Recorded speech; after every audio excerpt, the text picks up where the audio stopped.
여랑야랑 정치부 김민지 기자와 함께합니다. 첫 번째 주제 보겠습니다. 대통령과 이재명 대표 보이는데 가운데 누굴까요? 바로 기시다 일본 총리입니다.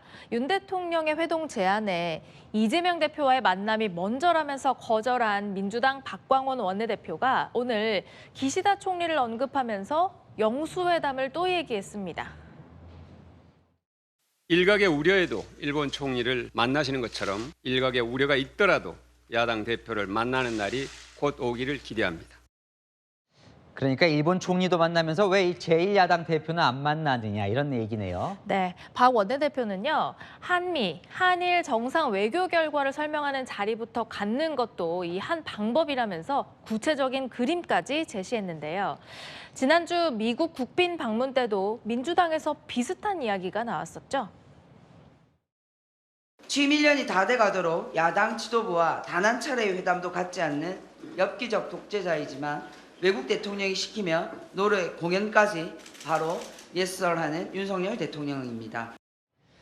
그러니까 대통령이 누굴 만날 때마다 같은 논리로 이재명 대표와도 만나라 뭐 이런 얘기를 하는 거네요. 네, 여권에서는 또 이재명 대표가 지금 수사를 받고 있는데 어떻게 만나냐 이런 얘기도 하죠. 민주당은 김건희 여사로 반박하기도 했습니다.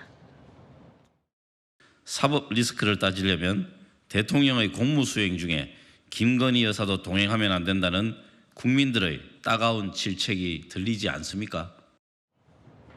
이런 가운데 이재명 대표는 오늘도 대화의 문은 언제든 열려 있다면서 윤 대통령을 재차 압박했습니다. 네, 다음 주제 넘어가 보겠습니다.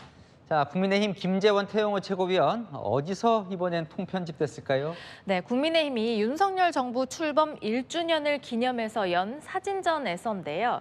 지난 1년간 대통령과 국민의힘의 다양한 현장 활동 모습이 사진에 담겼지만 김재원, 태영호 최고위원의 모습은 없었습니다. 네, 이 보면 대통령이 태풍 흰남노 피해 주민들 위로한 모습도 있던데요. 네, 대통령이 국민의힘 전당대회에 참석한 모습이나 지도부의 각종 현장 활동 모습도 담겼지만요. 논란의 두 최고위원은 빠졌습니다.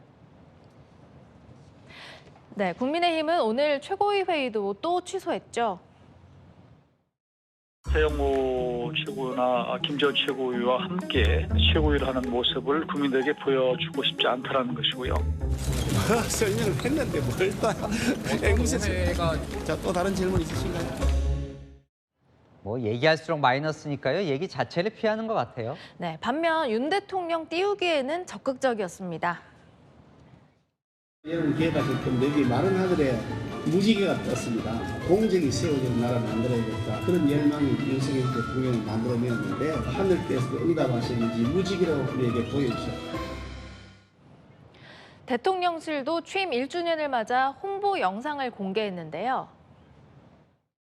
파이팅으로 힘을 내가지고 정말 활기찬 대한민국이 되었으면 좋겠습니다. 따뜻한 대한민국이 되었으면 좋겠습니다. 서민들이 살맛나는 대한민국을 꼭 만들어주세요. 국민과 함께 바로 서는 나라를 만들겠다는 약속을 지키고 있습니다. 약속하니까요. 대통령의 가장 큰 약속 중 하나가 소통인데 네. 취임 1주년 기자회견은 안 한다고요? 네, 별도의 기자회견은 열지 않을 전망입니다. 며칠 전 대통령은 이런 생각을 밝힌 적이 있죠. 여러분들하고 그냥 이렇게 좀 맥주나 한잔하면서 얘기하는 그런 기자 간다면은 모르겠는데 무슨 뭐 성과 이래가지고 막 자료를 쫙 주고서 뭐 잘난 척하는 그런 행사는 국민들 앞에 예의가 아닌 것 같고. 성과를 잘난 척하는 그런 행사 말고 국민들이 궁금한 것을 묻고 답하는 기자회견은 소통의 필수 요건이라는 점 잊지 말았으면 좋겠습니다. 네, 지금까지 여랑야랑이었습니다.